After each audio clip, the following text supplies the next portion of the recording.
Hey Scorpio, welcome to your tarot session. Thank you so much for joining me today. It's a pleasure to be here with you. As always, I'm going to start by picking the general energy of the present moment, but I want to share what came through for you. I've been trying to be even more intentional with every session, and I started journaling, just writing a few sentences and see what comes up before every reading. And there was something about boundaries for you, but boundaries with the spiritual realm, boundaries with the invisible. Like your psychic abilities, your intuition is going to become stronger and stronger, probably stronger than before in 2025. And there's something that's inviting you to have clearer boundaries with the invisible.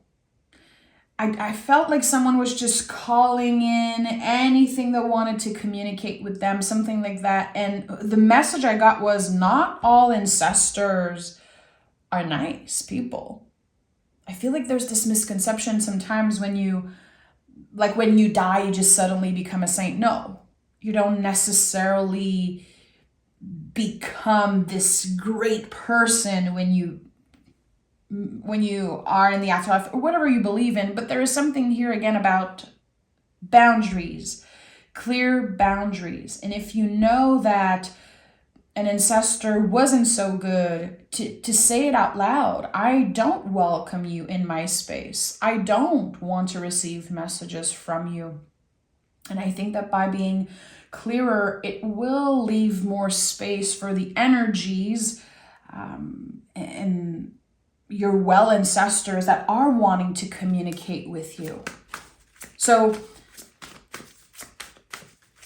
how is your spiritual practice right now? How are you being intentional when you are doing any type of spiritual work, when you are manifesting something, when you are calling in something?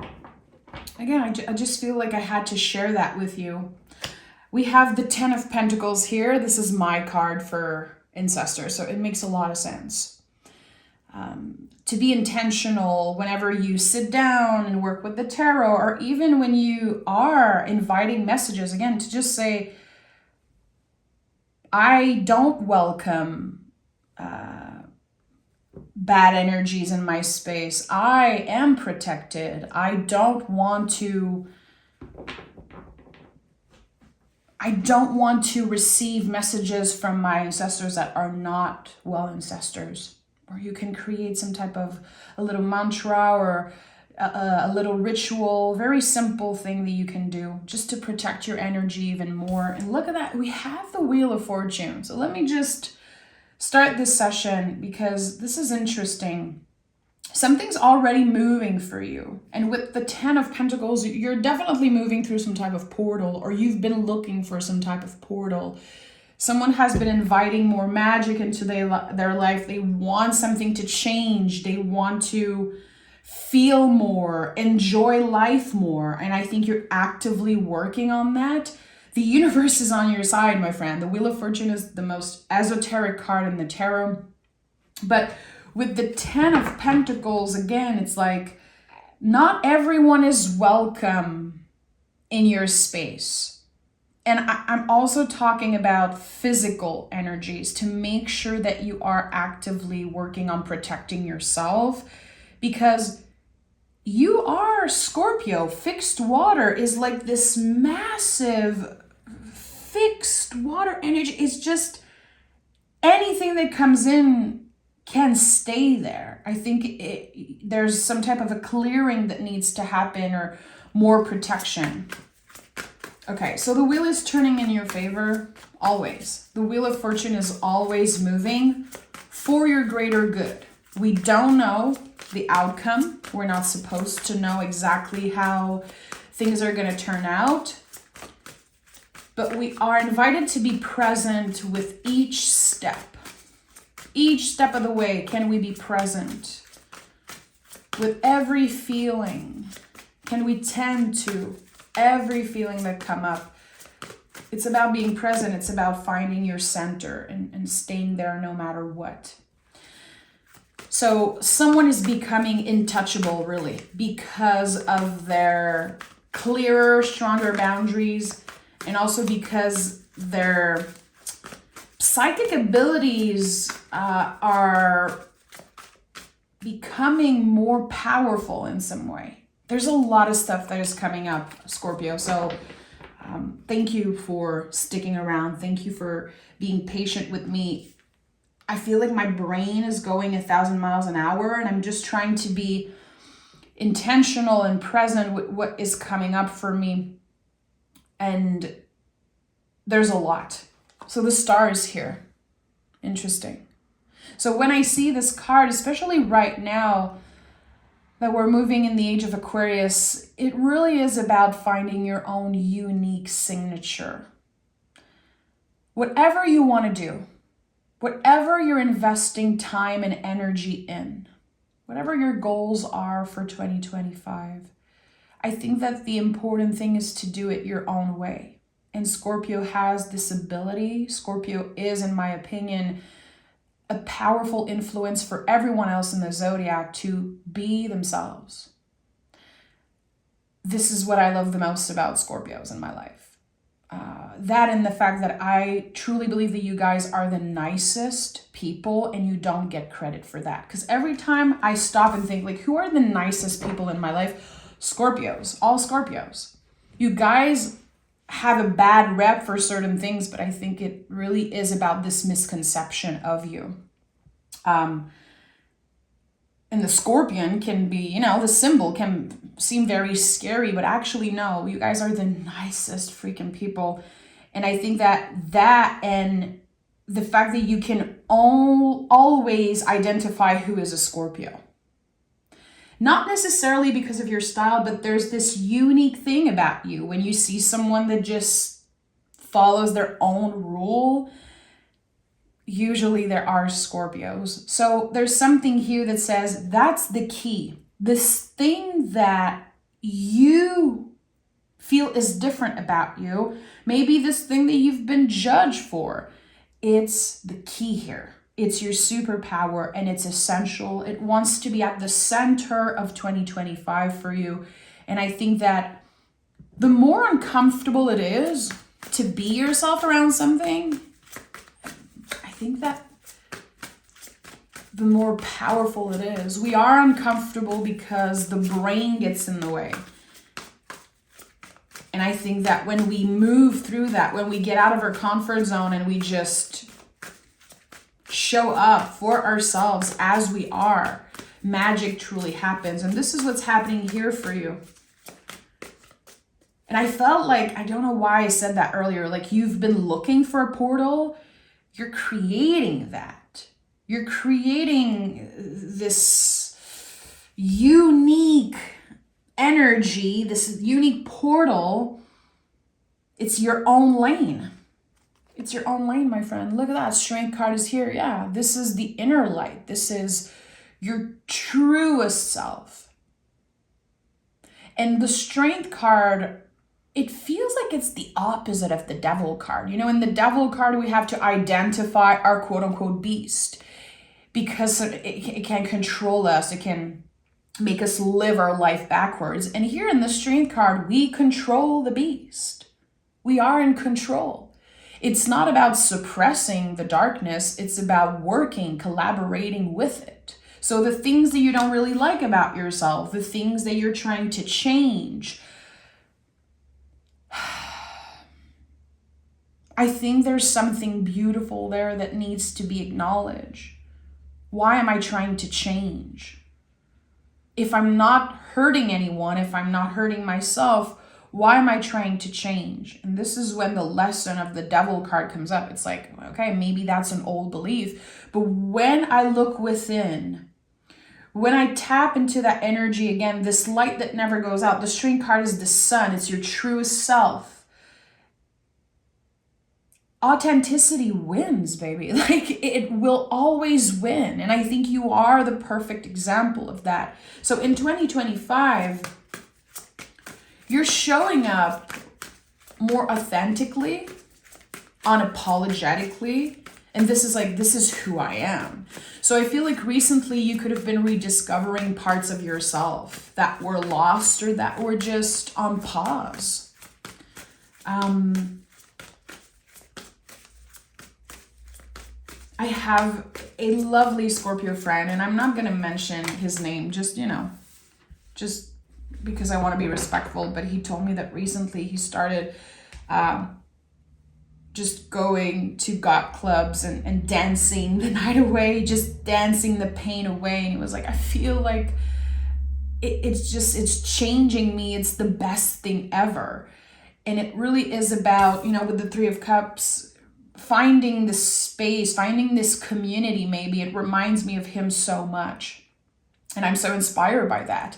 Three of Cups to me is the invisible family always. And I think that I felt that in the beginning. There is support from your guides. There is more boundaries that are installed here for you. But there's also this space, this community here that maybe you are connecting with right now or in 2025. I definitely feel like there's going to be some type of collaboration here. And it could be that you're connecting with a soul family. Finally, you're able to talk about the things that just you've been feeling a little weird about because they're so magical. They're so precious to you. So I think that for the Scorpios who are looking for more support in a community, are looking for a place where they can be themselves, this is something that could definitely find you very early in 2025. And I just want to honor that not everyone is looking for that. I'm a Scorpio rising, and I'm definitely a homebody. I feel like I've shifted in the last few years. My goal is to be as present as I can in my body, in my vessel. And the work that I do feels so personal. Like I'm not necessarily looking for a community. So I just want to hold space for the Scorpios that are like, yeah, not really. I'm good around that. Or I think that, again, it could be with the invisible realm. And it could be in the physical world. Both are valid, but there is collaboration here that's happening, and it's something magical. It's something that it's very hard to put into words. This is what I'm sensing here. Very hard to put into words. It's a feeling. It's a feeling. It feels like a fire, the way I'm sensing it. We have Six of Pentacles. At the heart of this reading, we have the Five of Swords.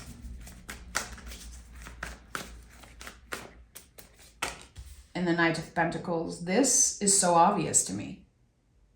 It feels like a gentle slap in the face from the universe. When everything starts shifting internally and externally for you, because the Wheel of Fortune confirms it, there's going to be external change. Things are already moving in your favor. It's going to be essential that you don't give too much of yourself. Because I know you can do that. I know you can give a lot until you feel depleted. And then you can feel like the world is letting you down, like you're alone in this. No one can match your energy. It's very, very hard to match the energy of a fixed sign, let alone a fixed water energy. So here, it's all about the give and take. It's all about taking accountability, first of all, always, to be able to say, I have been giving too much to this person. I've been giving too much of myself in this situation. So in what ways have I been benefiting from people pleasing? In what ways have I been benefiting from giving too much? Because we do it for certain reasons. That's the thing. When it comes to giving too much, people pleasing, we do it for a reason. And the only way we can deconstruct that, we can change that part of ourselves if we don't like it. If it's creating, something uncomfortable for you, which with the Five of Swords, it seems like it is. feeling like you're not good enough, feeling like people are taking advantage of you, or that you're needy. You know, there's all those old beliefs that come up. So how have you been benefiting from giving too much? And there's an answer here, and it can come through from journaling, definitely meditation. Anytime you see the 5 of Swords, if you're looking for something, meditate, write, journal. It is a very uncomfortable card, but it's a card that is not permanent. All 5s are like a contraction. It's not permanent, but it stings.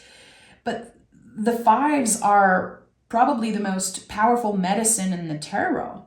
You know, medicine can taste bitter. It can be very annoying, but you will feel better after.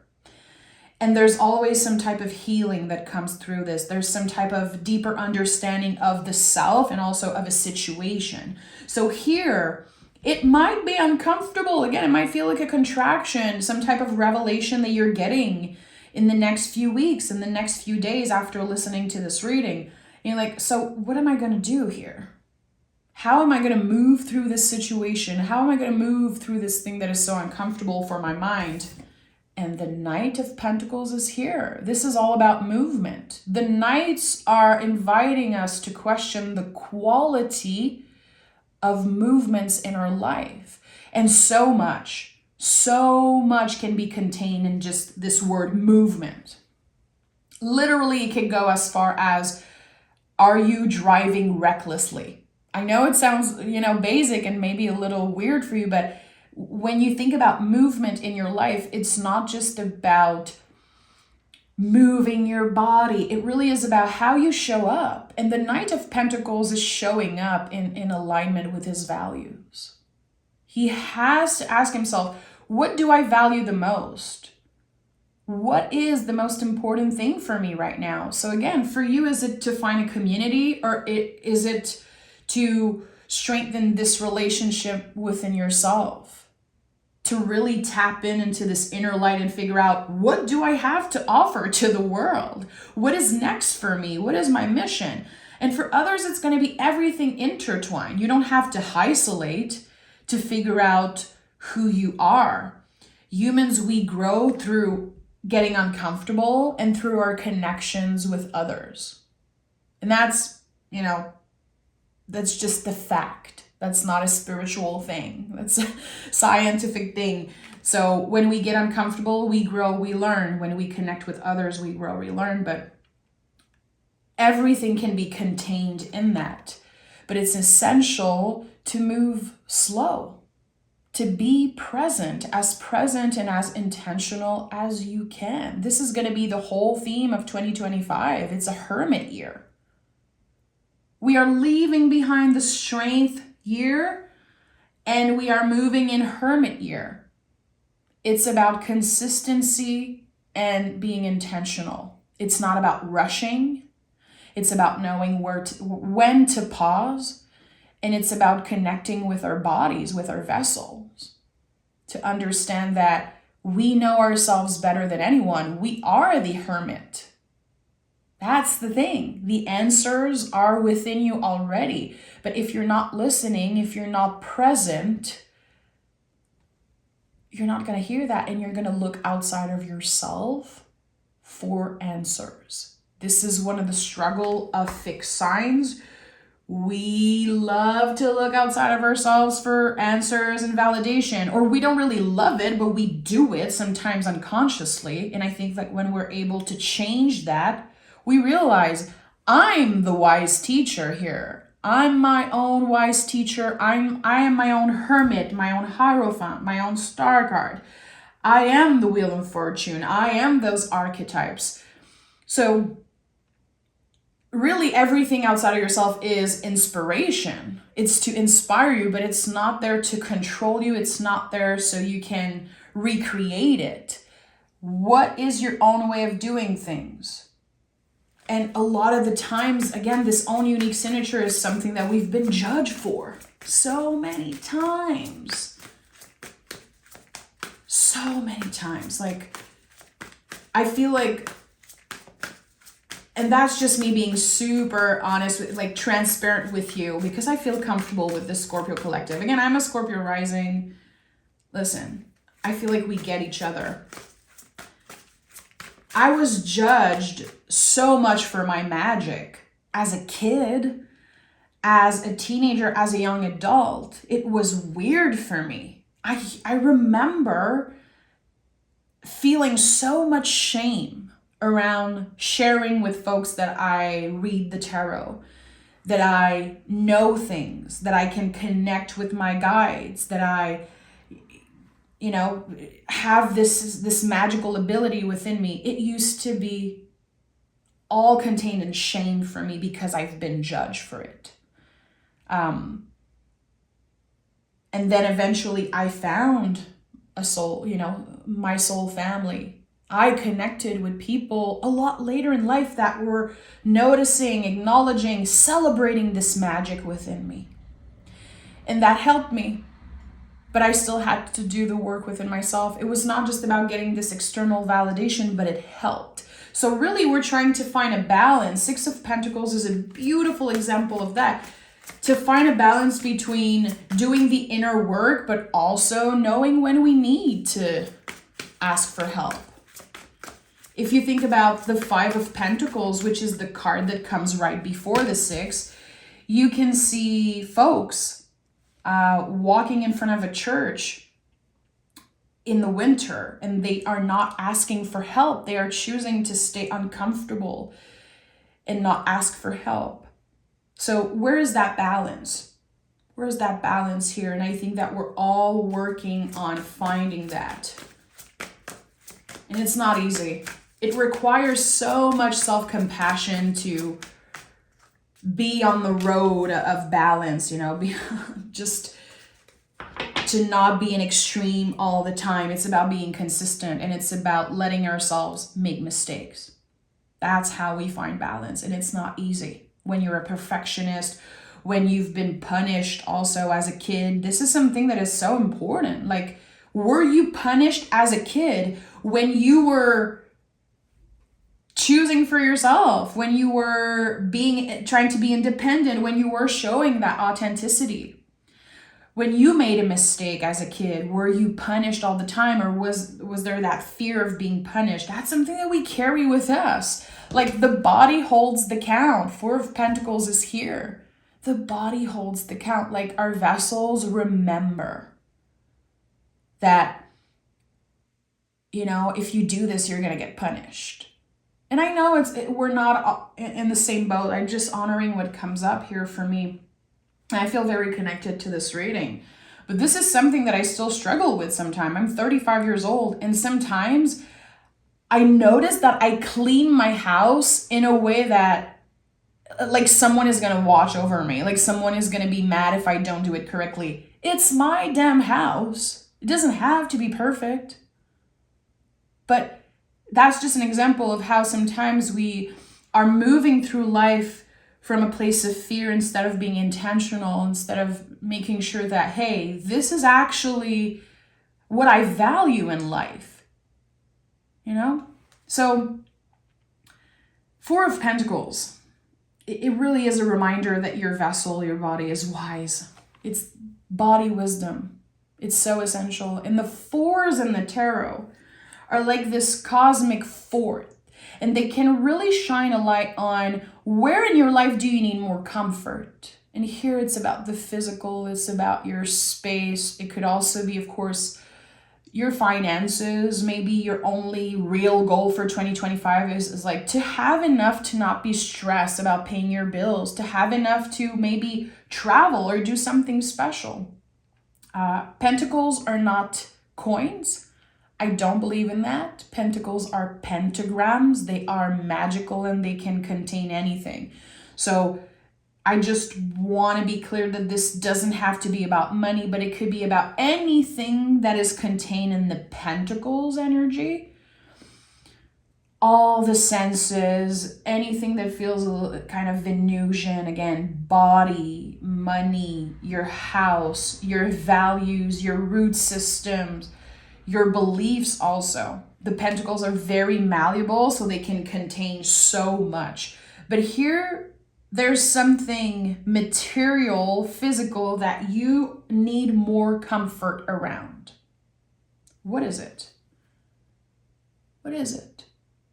And for you, it could be just trying to be more present, more intentional again with everything that you do. The Fool is here, Scorpio.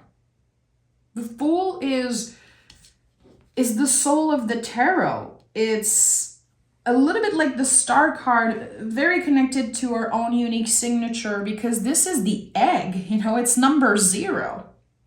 So I always think about the egg. I think about who you were supposed to be before you were born, and how everyone was brought up and raised differently, and that we absorb so much of our caretakers and of society and the times that we live in. But there's this unique light within us.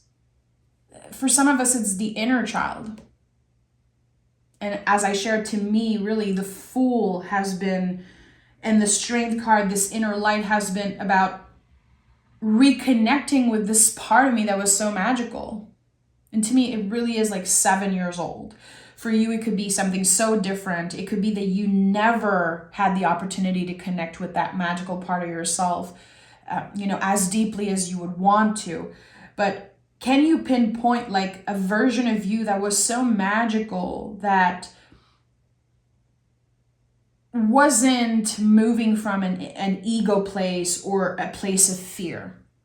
And I think that there's something here that you're reconnecting with. It's like a reconciliation with your past self and with the past in general. Again, when it comes to boundaries with the spiritual world and your ancestors, every time you heal yourself, you heal your ancestors. You really do. Every time you are unapologetic about your own magic, your own power, you are healing your ancestors. There are so many folks that were killed and hurt because of their magic. We carry that with us. We carry that, and I feel like the Fool is always carrying his baggage. It's like, in French, we say un baluchon. I don't know what's the word in English, but he carries his little baluchon. And it's so small, it's like traveling light. So we are clearing some type of heaviness here with the Fool card. We are given the opportunity to start from 0, infinite possibilities. And with the Knight of Swords, it's interesting because it feels like it's coming up to say things are going to be moving very fast, but you don't have to rush in order for the universe to be on your side. And also, again, when I question the quality of the movement in life with the Knights, well, the Knight of Swords is when we need to be rational about something. Sometimes the heart wants something, but we know rationally it's not the time. So making sure to not rush anything. Because when we're rushing something, it just creates the illusion that we're moving faster, but it's an illusion. A lot of the swords in the tarot are about this illusion. The lies that we tell ourselves, or the things that look a certain way, but we're invited to look beyond the facade of something. So with the Knight here, Pentacle and Sword, again, we're going to have to be critical, rational about something. And maybe folks are going to get very emotional. Maybe people are not going to respond as well as you hope for. It's none of your business. It really isn't. And again, I felt like there was so much work around boundaries. And I know this is not new for you. You're a Scorpio. It's not new for you to deal with boundaries, to be challenged around those. But we're constantly revisiting old lessons. This is life. So how are you going to maintain those boundaries now? If you're telling someone, no, don't call me before 9 a.m. If you keep responding, you're the problem. So change. How can you change? What are the little things that you can change? Change is essential. Change is a good thing. And when you are a fixed sign, The more you initiate change, the more you push yourself out of that comfort zone, the more magic you're inviting in. The more abundance and beauty can find you. It really is about showing people where the door is, and to not absorb their anger, to not absorb their frustration, to not stay uncomfortable, Five of Swords, because you want them to feel better. We have witchy medicine here. Connect to the earth. And I'm going to read the booklet for you. I absolutely love that. Okay. Oh, okay. I got it right away. So there is no greater medicine than Mother Nature. She has the power to heal and rejuvenate our body and soul. She connects us to something bigger than ourselves. Being connected to her is not just important, but essential. Connecting to earth and grounding ourselves also help us get in touch with our true selves. It allows our body and mind to access our true talents, hidden power, and visions. If you find yourself distracted, anxious, or daydreaming, these are signs that you are not grounded. Go outside, breathe, attune yourself to the mother's heartbeat, and take care of nature. In return, she will take care of you. In every walk with nature, one receives far more than he seeks. And that is so true. And I feel like the Wheel of Fortune represents, fixed energy. So we have all the fixed energy. We have Taurus, Scorpio, Aquarius, and Leo. You are part of that fixed family, and it is so important to connect with nature. And sometimes we're like, yeah, I know, and we just roll our eyes and we're like, okay, what else? No. How grounded are you? Are you able to pause, especially when your mind is so activated, when you are caught in old stories, when you are caught in drama sometimes, when you notice that you're so affected because of other people's bullshit? Like, it's time to reconnect with nature and also to ground yourself, to reconnect with your body. Sometimes just being aware of how we breathe, our breathing pattern, our sleep pattern, or again, do we take the time to go outside and walk and just touch a freaking tree? Like, honestly, there's something here that just wants to come through. It wants to communicate with you. It wants to guide your way. But I think it requires more grounding. And that's going to be personal to you. Find your own unique signature when it comes to your spiritual practice, when it comes to your ways of grounding yourself. And that is it, Scorpio. It's not about the magic trick, like what is the cheat code? What is the answer? It really is about being as present as you can. It always comes back to that. And sometimes we need the reminder, especially when life gets so loud. And December is so freaking loud. I don't know for you, but it's not easy to deal with, like, families and people's needs and what they want, and just making sure that we take care of ourselves through it all. It is challenging, and I'm sending so much love to all the Scorpios out there. Thank you for being here. Thank you for your magic. And I think I'm going to leave the comments open for this session. And as always, I invite you to be respectful with each other. And I'm just going to, come check it out and talk to you guys in the comments. I miss talking with you. So yeah, thank you for being here. Bye, Scorpio.